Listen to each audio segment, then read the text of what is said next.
ఈరోజు నేను కూడా ఎస్సీ కుటుంబంలో కూర్చొని వాళ్ళు చేసిన పలహారం తీసుకొని వచ్చినప్పుడు ప్రతి ఒక్కరికి ఇది ఒక మెసేజ్. ఎందుకు చెప్తున్నానంటే మనలో కూడా మానవత్వం ఉండాలి. మనుషులందరూ సమానమే. ఇప్పుడు ఒక అమ్మాయిని చూశారు, రత్నలత, ఆస్ట్రేలియాలో చదువుకొని ఆడ ఉద్యోగం వచ్చింది. ఆ అమ్మాయిని చూస్తే అందరి పిల్లలతో సమానంగా ముందుకు పోయింది. ఇంకో పక్క అనిల్ని చూశారు, కెనడాలో ఉద్యోగం చేస్తున్నాడు, 60-70 లక్షలు సంపాదిస్తున్నాడు. ఇప్పుడు అతన్ని అక్కడ ఎస్సీగా ఎవరు చూడరు.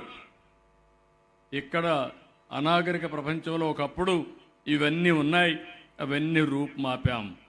ఇంకో పక్క ఒక్క విషయం మీరు గుర్తుపెట్టుకోవాలి. ఇప్పుడే మా మంత్రి గారు చెప్పారు, మొన్న ఇంటర్మీడియట్ రిజల్ట్స్ వస్తే 94% రిజల్ట్స్ వచ్చింది సోషల్ వెల్ఫేర్ హాస్టల్స్ నుంచి, రెసిడెన్షియల్ స్కూల్స్ నుంచి. అంటే దీని ఉద్దేశం ఏంటి? ఎస్సీ పిల్లల్లో తెలివితేటలు ఉన్నాయా లేదా అని మిమ్మల్ని అడుగుతున్నా. ఇలాంటి పిల్లల్ని చదివించాలని నిర్ణయం చేసింది ఎన్టీ రామారావు గారు చేశారు. రెసిడెన్షియల్ స్కూల్స్ పెట్టారు. వీళ్ళు మట్టిలో మాణిక్యాలు. ఈ పిల్లల్ని బాగా చదివిస్తే ప్రపంచాన్ని శాసిస్తారనే ఉద్దేశంతో రెసిడెన్షియల్ స్కూల్స్ పెట్టారు. నేను కూడా ఆలోచిస్తున్నా, అనేక ప్రయత్నాలు చేశా. మళ్ళీ మీ అందరికి హామీ ఇస్తున్నాను, భవిష్యత్తులో ఎస్సీ పిల్లలందరూ చదువుకునేట్టుగా రెసిడెన్షియల్ స్కూల్స్ పెట్టి వాళ్ళ జీవితాలను మార్చే పరిస్థితి తెలుగుదేశం ప్రభుత్వం తీసుకుంటాం, ఎన్డీఏ ప్రభుత్వం తీసుకుంటాం.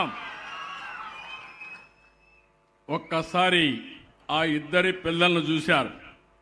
ఆ ఇద్దరి పిల్లలకి చదివించాం.